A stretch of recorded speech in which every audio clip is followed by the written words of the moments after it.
আসসালামু আলাইকুম dear students, welcome to my online class.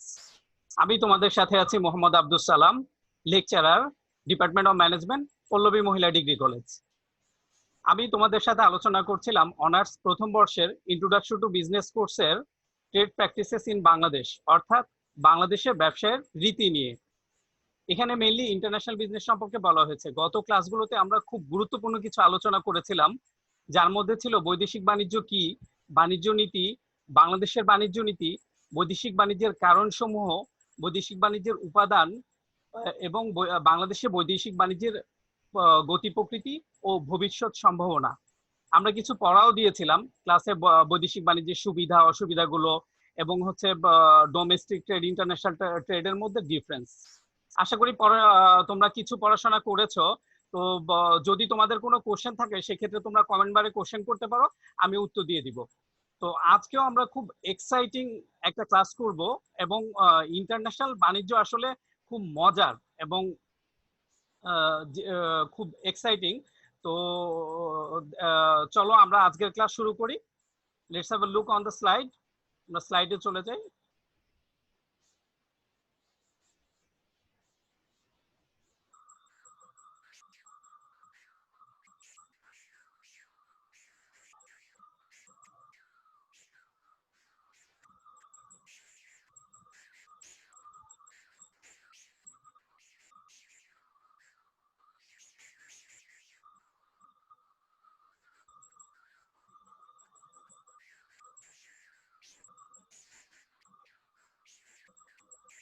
তো আমরা স্লাইডে আমাদের কলেজের ক্যাম্পাসের খুব সুন্দর একটা ছবি দেয়া হয়েছে। আসলে খুব সুন্দর ক্যাম্পাস। তো আমরা অনেকদিন আমরা কলেজকে খুব মিস করছি। তো চলো আমরা শুরু করি তাহলে।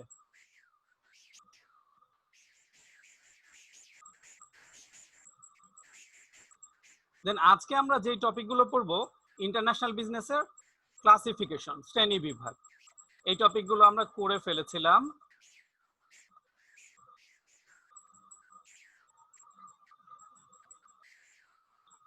হোমওয়ার্ক এগুলো আমাদের হয়ে গিয়েছিল। শ্রেণী বিভাগ, তো বৈদেশিক বাণিজ্যের শ্রেণী বিভাগের মধ্যে দেখো তিনটা ক্লাসিফিকেশন দেয়া আছে: আমদানি বাণিজ্য, রপ্তানি বাণিজ্য, পুনঃরপ্তানি বাণিজ্য। তো আমদানি বাণিজ্য হচ্ছে আমরা যখন একটা দেশ অন্য দেশ থেকে পণ্য ক্রয় করে অর্থাৎ পারচেস করে, এইটার ফর্মাল নেম কি? ফর্মাল নেম হচ্ছে ইম্পোর্ট বা আমদানি বাণিজ্য। আর আমি যদি অন্য দেশে বিক্রি করি, এই বিক্রি অর্থাৎ দেশ কান্ট্রি টু কান্ট্রি সেলস, এইটার ফর্মাল নেম হবে রপ্তানি বাণিজ্য। আর ধরো যদি কেউ আমাদের থেকে রপ্তানি করে, যেমন ধরো আমরা আমাদের দেশ থেকে বাংলাদেশ থেকে চা নিয়ে গিয়ে শ্রীলঙ্কা বা ইন্ডিয়া কি করলো, ইউরোপে বিক্রি করলো। তো আমাদের থেকে শ্রীলঙ্কা কি করলো, শ্রীলঙ্কা বা ইন্ডিয়া পারচেস করে নিল, কিনে নিল। আমরা সেল করলাম, বিক্রি করলাম, অর্থাৎ এক্সপোর্ট করলাম। এক্সপোর্ট করে এই প্রোডাক্টটাকে নিয়ে ওরা কি করলো, ওরা প্যাকেজিং করে ওরা আবার ইউরোপে এক্সপোর্ট করলো। এটাকে রি এক্সপোর্ট বা পুনঃ বাণিজ্য বলে। দেন আমরা পরে যেই টপিকটা আলোচনা করব সেটা হচ্ছে এখানে দেখো আমদানি বাণিজ্যের একটা সংজ্ঞা দেয়া আছে। আমি যে কথাগুলো বলেছি, আলোচনা করেছি, সেটাই বইয়ের ভাষায় একটু বলা আছে। দেখো যে দেশের প্রয়োজনীয়তা বিবেচনা করে আমরা আসলে ব্যবসা বাণিজ্য পরিচালিত হয়ই হচ্ছে মানুষের নিড, হিউম্যান নিডস ডিজায়ারকে স্যাটিসফাই করার জন্য, নিডসকে স্যাটিসফাই করার জন্য সমস্ত কার্যাবলী আসলে এই কারণে হয়। দেশের প্রয়োজনীয়তা বিবেচনা করে সরকারি নিয়ম নীতি মানতে হবে। নিয়ম নীতি অনুসারে নির্দিষ্ট মূল্যের বিনিময়ে অন্য দেশ থেকে পণ্য সামগ্রী বা সেবা ক্রয় করাকে আমদানি বাণিজ্য বলে। একজন মনীষীর সংজ্ঞা দেয়া আছে, স্কিনার ইভানসিভিচ বলেন যে উনি বলছেন importing is purchasing goods in another country. তাহলে অন্য দেশ থেকে পণ্য ক্রয় করা, অন্য দেশ থেকে পণ্য ক্রয় করাকেই রপ্তানি বাণিজ্য বলে। এখন দেখো আমরা যেটা করব সেটা হচ্ছে আমদানি নীতি। আমদানি নীতির ক্ষেত্রে যে বিষয়টা হচ্ছে, দেখো বাংলাদেশ হচ্ছে ওয়ার্ল্ড ট্রেড অর্গানাইজেশন অর্থাৎ বিশ্ব বাণিজ্য সংস্থার সদস্য। তো বিশ্ব বাণিজ্য সংস্থা অর্থাৎ এসডিজি অর্থাৎ সাস্টেইনেবল ইউনাইটেড নেশনের সাস্টেইনেবল ডেভেলপমেন্ট গোল অর্জনের জন্য সারা বিশ্বে যেহেতু এখন গ্লোবালাইজেশন একেবারে উন্মুক্ত একটা কম্পিটিশন চলছে, তো ওরা কিছু পলিসি করে দেয় সবাই যেন এই এই প্রতিযোগিতাটা অর্থাৎ এই প্রতিযোগিতায় সুন্দরভাবে ব্যবসা বাণিজ্যগুলো করে। আর যদি কোনো সমস্যা হয়, এক দেশের সাথে এক দেশের সমস্যা হয়, কনফ্লিক্ট হয়, কোনো ডিসপিউট হয়, তাহলে এই ক্ষেত্রে ওদের পলিসি থাকে। এছাড়াও কোনো ডিসপিউট দেখা দিলে, যেমন এখন ধরো আমেরিকার সাথে চায়নার কি হচ্ছে, বা ট্রেড ওয়ার হচ্ছে, বাণিজ্য যুদ্ধ হচ্ছে, তো এই ক্ষেত্রে ওরা ডিসপিউট সেটেলমেন্টের ক্ষেত্রে বিভিন্ন ইনিশিয়েটিভ নিয়ে থাকে। আচ্ছা, তো এই ক্ষেত্রে যেটা হচ্ছে যে বাংলাদেশের ক্ষেত্রে ডব্লিউটিও প্রবর্তিত যেই নীতিমালাগুলো হচ্ছে বৈদেশিক বাণিজ্যের ক্ষেত্রে ব্যাপক পরিবর্তন এবং পণ্যের অবাধ চলাচলের কারণে বিশ্বব্যাপী কি একটা প্রতিযোগিতামূলক অবস্থায় দাঁড়িয়েছে। তো সেই কারণে যেটা হচ্ছে যে আমাদের যে আমদানি নীতি, সেই আমদানি নীতিকেও কি করতে হবে, আমাদের এই প্রতিযোগিতার উপযোগী করতে হবে, সময় উপযোগী করতে হবে। সময় উপযোগী করে লাস্ট যেটা করা হয়েছিল 15 থেকে 18 পর্যন্ত বাণিজ্য নীতি, অর্থাৎ এখন পর্যন্ত যেই বাণিজ্য নীতিটা, এই যে বাণিজ্য নীতি বইটা, এই নীতিমালাটা চলছে, এই কমার্স মিনিস্ট্রির এই নীতিমালাটা এখনো চলছে। তো যেটা হচ্ছে যে বাণিজ্য নীতির সাথে এরপরে যে বিষয়টা হচ্ছে যে বাণিজ্য নীতির সাথে শিল্পনীতির একটা সমন্বয় ঘটাতে হবে। মেইনলি আমরা বাণিজ্য 3টা অ্যাসপেক্টে করতে পারি। একটা হচ্ছে শিল্পের জন্য করতে পারি, আর একটা হচ্ছে কমার্শিয়াল করতে পারি, কমার্শিয়াল বাণিজ্য করতে পারি, বাণিজ্যিক অর্থাৎ ডিস্ট্রিবিউশনের জন্য এটা প্রস্তুতকৃত পণ্য হবে, সেটা আমরা কিনে এনে বিক্রি করতে পারি। আর গভর্নমেন্ট কি করে, সরকারও ইম্পোর্ট করে, সরকারের বিভিন্ন মন্ত্রণালয় দপ্তর ওরাও হচ্ছে ওদের প্রয়োজনীয় পণ্য ইম্পোর্ট করে। তো এই 3টা বেসিসের ক্ষেত্রে যে শিল্পনীতি হলে যেটা হচ্ছে যে শিল্পনীতি এটা ম্যানুফ্যাকচারিং হবে আমাদের দেশে, অর্থাৎ বাংলাদেশে ম্যানুফ্যাকচারিং হবে। এই ক্ষেত্রে আমাদের দেশে ম্যানুফ্যাকচারিং হলে আমাদের দেশে এমপ্লয়মেন্ট বাড়বে, আমাদের দেশে জিডিপি বাড়বে, অর্থাৎ এটা খুবই গুরুত্বপূর্ণ। তো এই যে শিল্পনীতির সাথে সমন্বয় করে আমদানি প্রণয়ন করা হয়। যেমন ধরো আমাদের দেশে বড় বড় কোম্পানিগুলোর কথা চিন্তা করো, giant company Bashundhara group, Beximco, square. তো এদের ক্ষেত্রে যেমন ধরো শিল্পনীতি তো বাংলাদেশের শিল্প ক্ষেত্রে উদারীকরণ করেছে, শিল্প প্রতিষ্ঠা করুক, এটা আমাদের ইকোনমির জন্য খুবই ভালো।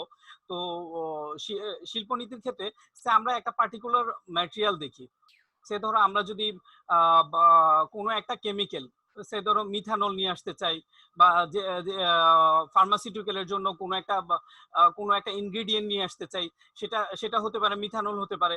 তো এখন আমাদের গভর্নমেন্ট যেটা করবে যে আমাদের দেশের যতগুলো শিল্প প্রতিষ্ঠান আছে তাদের রিকোয়ারমেন্ট কতটুকু, তাদের রিকোয়ারমেন্ট গুলো কালেক্ট করে একটা শিল্পনীতি, অর্থাৎ টোটাল রিকোয়ারমেন্টটা চলে আসবে যে আমাদের বাংলাদেশে 1 লক্ষ টন মিথানল লাগবে, বা 1 লক্ষ টন কোনো একটা ইনগ্রেডিয়েন্ট লাগবে, এরকম। তো এই যে রিকোয়ারমেন্ট গুলো দেয়া, তো সেখান থেকে কিছুটা অর্থাৎ দেশের সাথে সমন্বয় করে প্লাস মাইনাস করে প্রত্যেকটা ইন্ডাস্ট্রিকে এটা ভাগ করে দেওয়া হয় যে তুমি এই ইন্ডাস্ট্রি এত টন নিয়ে আসতে পারবে, এই ইন্ডাস্ট্রি এত টন নিয়ে আসতে পারবে, বছরে ওদেরকে একটা আমদানি লক্ষ্যমাত্রা দিয়ে দেওয়া হয়। এখন দেখো এরপরে যেই একটা খুশির কথাই বলা চলে, সেটা হচ্ছে যে আমদানির ক্ষেত্রে দেখা যায় অনেক প্রতিকূলতা থাকে, বা অনেক সমস্যা থাকে। বিগত শিল্পনীতিতে প্রতিনিয়ত যেহেতু যুগ পরিবর্তন হচ্ছে, নিয়ম নীতি পরিবর্তন হচ্ছে, তার সাথে সমন্বয় করা হতো। নতুন শিল্পনীতিও আমাদের ধরো ক্যাবিনেট কমিটিতে অ্যাপ্রুভ হয়ে গেছে, তো সেটা হয়তো খুব শীঘ্রই আমরা সংসদে অ্যাপ্রুভ হলে দেন হচ্ছে শিল্পনীতি হিসাবে আমাদের হাতে পেয়ে যাব। এখানে আমি যতটুকু পড়ে জেনেছি, তো বৈদেশিক বাণিজ্যের ক্ষেত্রে প্রত্যেকটা ইন্ডাস্ট্রিকেই পেমেন্ট প্রসিডিউরের জন্য এলসি করতে হয়। তো এখানে এলসির ক্ষেত্রে অনেক ইজি প্রসিডিউর করা হয়েছে, আর টাইম কিন্তু বিশাল একটা ব্যাপার বৈদেশিক বাণিজ্যের ক্ষেত্রে। তো এলসির ক্ষেত্রে এখানে কিছু ইজি এবং আরো কিছু সুন্দর প্রসিডিউর করা হয়েছে। তো আমরা টোটাল বাণিজ্য নীতিটা হাতে আমদানি নীতিটা হাতে পেলেই বুঝতে পারবো কি কি চেঞ্জেস এসছে। তো আমরা সামনের স্লাইডে চলে যাই। এখন আমরা যেটা হচ্ছে আমদানিকারকের শ্রেণী বিভাগ, অর্থাৎ আমদানিকারককে আমরা কয় ভাগে ভাগ করতে পারি। আমদানিকারকের মধ্যে যেটা হতে পারে যে প্রত্যক্ষ পরোক্ষ, ডিরেক্ট ইনডিরেক্ট। প্রত্যক্ষ আমদানিকারক, আরেকটা হচ্ছে ইনডিরেক্ট ইম্পোর্টার। এখন এখানে যে বিষয়টা আছে যে বিশ্বের বড় বড় যে কোম্পানিগুলো আছে ওরা হচ্ছে যে ওদের ম্যানুফ্যাকচারিং হিউজ, প্রচুর উৎপাদন করে এবং হচ্ছে প্রচুর সেলস করে। লাইক একটা ফার্মের, আমার ধরো একটা ফার্মের তোমার ধরো লাগবে হচ্ছে 10 টন লাগবে। তো এখন 10 টন একজন আমদানিকারক, একজন পিওর ম্যানুফ্যাকচারার তারা হয়তো 10 টন বিক্রি করে না, তারা 1000 টন বিক্রি করে। তো এইখানে দেখো বিষয়গুলো আরো উদাহরণ দিয়ে ক্লিয়ার করা যায়। বিশ্বের সবচেয়ে বড় বড় কেমিক্যাল কোম্পানির মধ্যে দাও আছে, জার্মান কোম্পানি বিএসএফ আছে, সৌদি আরবিয়ান কোম্পানি সাবিক আছে। তো আমরা ধরো জার্মান কোম্পানি বিএসএফ, এরা কেমিক্যালের জন্য সারা বিশ্বে খুবই খুবই বিখ্যাত একটা কোম্পানি, খুবই নাম করা এবং হচ্ছে প্রথম সারির কোম্পানি। তো সে ধরো আমি যদি বিএসএফ থেকে কোনো ম্যাটেরিয়াল কিনতে চাই, কোনো কেমিক্যাল কিনতে চাই, এটা আমি ডিরেক্টলি জার্মান থেকে নিয়ে আসতে পারবো না। তো ওদের যেটা হচ্ছে ওদের এজেন্টের মাধ্যমে নিতে হবে। ওদের এজেন্ট অর্থাৎ আমি কোনো সে সিঙ্গাপুর বা এইরকম কোনো এজেন্টের কাছ থেকেও না, ওদের এজেন্ট বাংলাদেশে এজেন্ট আছে, তো সেই এজেন্টের কাছ থেকে আমাদেরকে নিতে হবে। অর্থাৎ বিএসএফ এর নাম হবে কিন্তু আমরা ওদের এজেন্ট, অর্থাৎ পরোক্ষভাবে আমদানি করছি। অর্থাৎ ওদের এজেন্ট বাংলাদেশেই আছে, বাংলাদেশের কাছ থেকে আমরা যেটা করছি ইনল্যান্ড দিচ্ছে, ওরা আমাদেরকে প্রোফর্মা ইনভয়েস, অর্থাৎ আমরা যদি সরাসরি প্রত্যক্ষ আমদানি করতাম তাহলে আমরা বিএসএফ থেকে পিআই প্রোফর্মা ইনভয়েস পেতাম। এখন আমরা যেটা হচ্ছে ইনল্যান্ডের মাধ্যমে, অর্থাৎ ওদের যে এজেন্ট আছে, বাংলাদেশের যে এজেন্ট আছে, সেই এজেন্টের সাথে যোগাযোগ করে আমাদেরকে কি করতে হবে, ওই কেমিক্যাল গুলো নিয়ে আসতে হবে। আবার দেখো ওদের এজেন্টের সাথে যোগাযোগ করলে সে ওদের ফ্যাক্টরি হচ্ছে মালয়েশিয়া, তাহলে কোম্পানি জার্মান, আমি নিচ্ছি হচ্ছে বাংলাদেশি একজন এজেন্টের কাছ থেকে, আর যেটা হচ্ছে ওদের ফ্যাক্টরি হলো মালয়েশিয়া, অর্থাৎ পোর্ট, অর্থাৎ যেই পোর্ট থেকে আমি আমার ম্যাটেরিয়ালটা আমি যদি টিএইচএফ নেই, টেট্রাহাইড্রোফুরান নেই, তাহলে এই ওদের ফ্যাক্টরি মালয়েশিয়া, তাহলে মালয়েশিয়া থেকে লোড হয়ে আমি আমাদের এইখানে পাবো। তো এইটা হচ্ছে পরোক্ষ আমদানি। আর আমি যদি সরাসরি বিএসএফ ছাড়া অন্যান্য যে ফার্মগুলো আছে বা যেই কোম্পানি, অর্থাৎ যে কোম্পানিগুলো আছে সরাসরি নিতে পারি, সেটা হচ্ছে প্রত্যক্ষ আমদানি। So let's move on the next slide. আমদানি প্রক্রিয়া, আমদানি পদ্ধতি বা আমদানি প্রক্রিয়া। তো এই ক্ষেত্রে আমি যেটা করতে চাই সেটা হচ্ছে তোমাদেরকে মজার একটা সিনারিও ইমাজিন করতে বলি। তার আগে চলো দেখি আমাদের সাথে কেউ সংযুক্ত হয়েছে কিনা, একটু দেখি যে পার্টিসিপেন্ট কেউ আছে, সংযুক্ত হবে, সমস্যা নেই। আচ্ছা, দেন হচ্ছে আমদানি প্রক্রিয়া বা আমদানি পদ্ধতি বা রপ্তানি প্রক্রিয়া। ওয়েল, আমদানি পদ্ধতি বা রপ্তানি প্রক্রিয়ার ক্ষেত্রে যেই সিনারিও বা যেই ভিজুয়ালাইজেশনটা আমি তোমাদেরকে দেখাতে চাচ্ছি, সে ধরো তোমরা একটা ফার্মে, তুমি একটা ফার্মে জব করছো বা একটা ফার্মে আছো বা একটা কোম্পানিতে আছো। তো কোম্পানি থেকে তোমাকে বলা হলো মেশিনারিজ নিয়ে আসতে অথবা র মেটেরিয়াল নিয়ে আসতে। তাহলে এখন দেখো মেশিনারিজ তো হলো ধরো চায়নায় অথবা জার্মানিতে, আর যদি আমরা র মেটেরিয়াল নিতে চাই তাহলে আমাদের খুঁজে দেখতে হবে কোথায় আছে। আইদার এটা হতে পারে মিডল ইস্টে হতে পারে, র মেটেরিয়াল বেশি পাওয়া যায়, আফ্রিকায় পাওয়া যায়, আফ্রিকায় হতে পারে, অথবা ইউরোপের কোনো দেশে হতে পারে। তো এই যে দেখো যে ইউরোপের দেশ থেকে, আফ্রিকা থেকে অথবা মিডল ইস্ট থেকে আমি র মেটেরিয়াল গুলো নিয়ে আসবো, চায়না থেকে অথবা জার্মান থেকে মেশিন নিয়ে আসবো, এবং এটা নিয়ে আসার প্রসেস কি, সে ধরো আমি কিছু হচ্ছে মেইনলি শিপে আনা হয়, পানিপথে আনা হয়, অর্থাৎ শিপে আনা হয়। এছাড়াও নিড বেসিস যদি খুব ইমার্জেন্সি থাকে এবং হচ্ছে আইন কানুন ঠিক থাকে, তাহলে আমরা যেটা করতে পারি বাই এয়ার নিয়ে আসতে পারি। এছাড়াও যদি কানেক্টিভিটি থাকে বাই রোড, যেমন ইন্ডিয়া থেকে আমরা বাই রোড নিয়ে আসতে পারি, বেনাপোল পেট্রাপোল থেকে। তো এখন যেটা হচ্ছে বিষয় যে তো এই যে আমরা সাগর অর্থাৎ সাগর মহাসাগর দিয়ে নিয়ে আসব, এরপরে তোমার আকাশপথ দিয়ে নিয়ে আসব, কোনো কিছুই কিন্তু আমাদের কন্ট্রোলে না এবং সবকিছুই কিন্তু অনিশ্চিত, আনসার্টেন। তো এই যে অনিশ্চয়তার মধ্যে কাজ করা, এটা কিন্তু কোনো অংশেই হলিউডের মার্ভেল সিরিজের মুভিগুলোর মধ্যে সুপার হিরো গুলো যে থ্রিলিং করে তার চেয়ে কোনো অংশে কম না এবং বেশি, বরঞ্চ এতে থ্রিলিং বেশি এবং হচ্ছে খুব চ্যালেঞ্জিং। তো আমরা দেখবো যে এই চ্যালেঞ্জ কিভাবে আমরা ওভারকাম করতে পারি। আসলে চ্যালেঞ্জিং এবং হচ্ছে এটা রিয়েলিস্টিক মুভি। তো ধরো ওরা শুটিং করে এটা ওদের মতো করে, বাট এটা রিয়েলিস্টিক এবং খুবই চ্যালেঞ্জিং। তো চলো আমরা এটা দেখি যে আমদানি প্রক্রিয়াটা কিভাবে সম্পন্ন করা যায়। তো আমদানি প্রক্রিয়া বা আমদানি পদ্ধতি, তো সেক্ষেত্রে যেটা প্রথমে হচ্ছে যে আমরা কি করব, আমদানি অনুমতিপত্র সংগ্রহ করতে হবে। আমদানি অনুমতিপত্র কি, অর্থাৎ যথাযথ কর্তৃপক্ষের কাছে আবেদন করে আমদানি অনুমতিপত্র সংগ্রহ করতে হবে।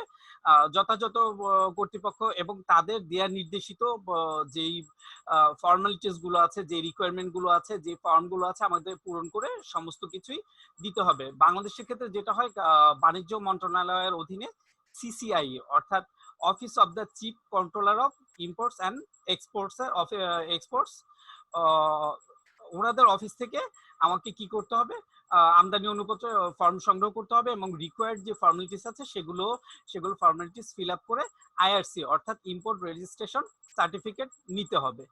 তো ফার্স্ট যদি তারা আমার অ্যাপ্লিকেশন অথবা কোম্পানির অ্যাপ্লিকেশনে খুশি থাকে, তো সেই ক্ষেত্রে তারা যেটা করবে, প্রথমে অ্যাডহক বেসিস অর্থাৎ প্রথমে আমাকে সাময়িক একটা অনুমতিপত্র দিবে। তোমাদেরকে সাময়িক একটা যারা অ্যাপ্লাই করবে তাদেরকে সাময়িক একটা অনুমতি পত্র প্রদান করবে, একটা আইআরসি নাম্বার দিবে। তো আইআরসি নাম্বার দিলে সেই আইআরসি নাম্বার অনুযায়ী আমরা কি করতে পারবো, ইম্পোর্ট অর্থাৎ বিদেশ থেকে পণ্য আনার প্রক্রিয়া শুরু করতে পারবো। তো এরপরে যে পয়েন্টটা সেটা হচ্ছে, আমরা ধরো আইআরসি পেয়ে গেলাম, অনুমতি পত্র পেয়ে গেলাম। তো অনুমতি পত্র পেয়ে যাওয়ার পরে আমরা এখন ম্যানুফ্যাকচারিং এর ক্ষেত্রে আমার কি কি প্রোডাক্ট লাগবে, কি কি ম্যাটেরিয়াল লাগবে, এগুলো ঠিক করে আমাদের কি করতে হবে, এগুলো বিভিন্ন দেশে কোয়ারি পাঠাতে হবে। বিভিন্ন দেশে আমার বিভিন্ন দেশ থেকে, অর্থাৎ যেই দেশগুলোতে এই র মেটেরিয়াল গুলোর অ্যাভেলেবিলিটি আছে সেই দেশগুলোতে আমাদেরকে কি করতে হবে, সেই দেশগুলোর কোম্পানিগুলোর সাথে যোগাযোগ করে কোয়ারি করতে হবে। অর্থাৎ আমরা ইনকোয়ারি মেল দিতে পারি যে তোমাদের কাছে এই পণ্য আছে কিনা। এভাবে বিভিন্ন কোম্পানিগুলোতে আমরা ইনকোয়ারি মেল দিতে পারি এবং মেল দিয়ে কি করতে পারি, ওদের কাছ থেকে কোটেশন অর্থাৎ মূল্য সংক্রান্ত তথ্যাদি অনুসন্ধান করতে পারি। সে ধরো আমি কোনো একটা প্রোডাক্ট কিনবো, লাইক এটা হতে পারে টিএইচএফ, হতে পারে এটা মিথানল, হতে পারে বা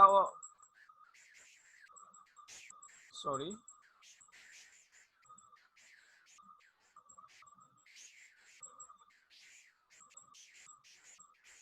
টিএইচ হতে পারে। একটু সমস্যা হচ্ছে, টেকনিক্যাল সমস্যা।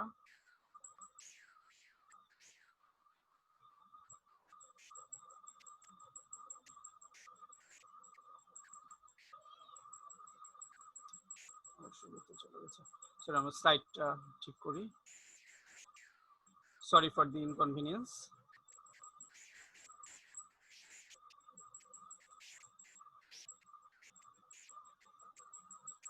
তো আমরা যেটা বলছিলাম যে কোটেশন কালেক্ট করতে হবে।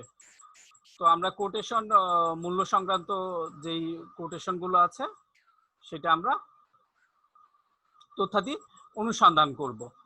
তো দেন অনুসন্ধান করে আমরা যেটা করব, সে আমরা আমরা যদি মিথানলের প্রাইস নেই, অথবা সে ধরো এই যে এখন তো হ্যান্ড স্যানিটাইজার তৈরি করছে, হ্যান্ড স্যানিটাইজারের ক্ষেত্রে প্রচুর আইপি ইউজ করে আইসোপ্রোপানল অ্যালকোহল।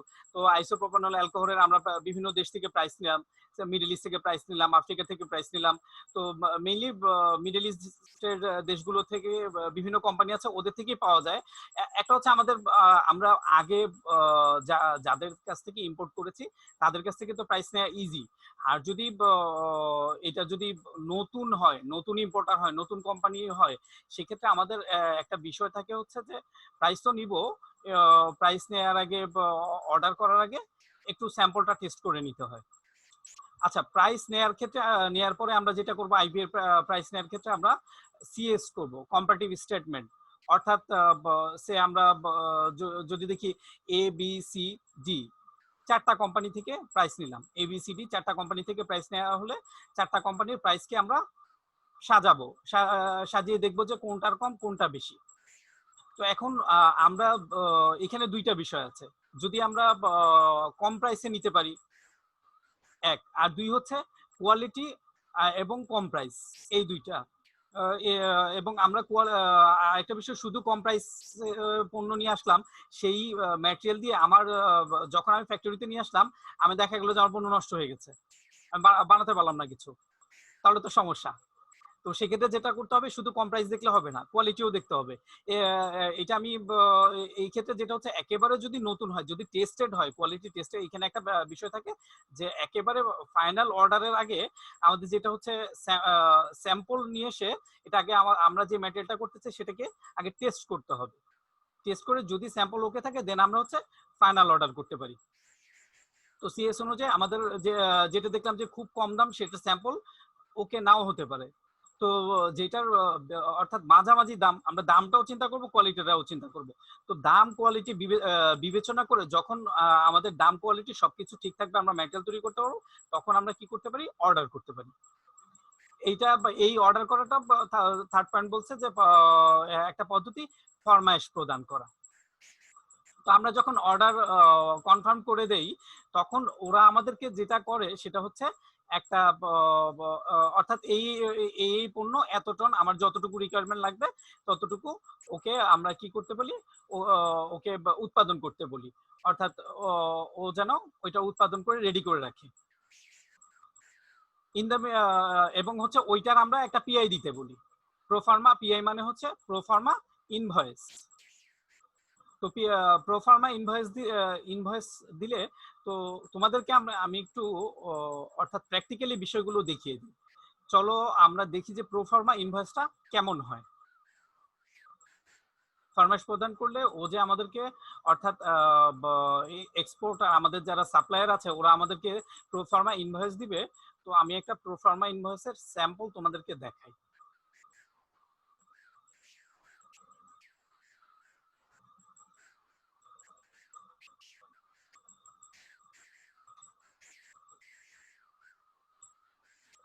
এইখানে দেখো একটা প্রোফার্মা ইনভয়েস, এই দেখো একটা প্রোফার্মা ইনভয়েস, এইভাবে, এই যে দেখো অ্যাটেনশন, এই যে আমার নামে করা, অ্যাটেনশন মোহাম্মদ আব্দুল সালাম। এখানে টার্মস অ্যান্ড কন্ডিশন, এটা প্র্যাকটিক্যালি খুব প্র্যাকটিক্যাল, একটা প্র্যাকটিক্যাল বিষয়গুলো দেখিয়ে নিলে তোমাদের কনসেপ্ট ক্লিয়ার হবে। তো এই দেখো ম্যাটেরিয়ালের এই যে আইসোপ্রোপানল, এনবুটানল, এই ম্যাটেরিয়ালগুলো আমরা নিয়ে এসেছিলাম। এই হচ্ছে রেট, যে প্রাইস এবং কম দাম এবং কোয়ালিটির সাথে অ্যাডজাস্টমেন্ট ছিল, এই প্রোডাক্টগুলো আমরা নিয়ে এসেছিলাম। দেখো টোটাল হচ্ছে, এটা হচ্ছে $1,09,810 একটা পিআই। তো এইটা আমরা যেটা করব যে ওদেরকে, আমরা তো আগেই বলেছি পণ্য উৎপাদন করতে, এইটাও আমরা কনফার্ম করে, অর্থাৎ কনফার্ম করে ওদেরকে দিয়ে দিব। দেন হচ্ছে আমরা স্লাইডে চলে যাই।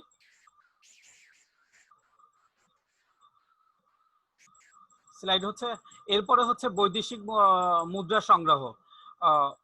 ফরমাশ পিআই দিয়ে দিলাম। তো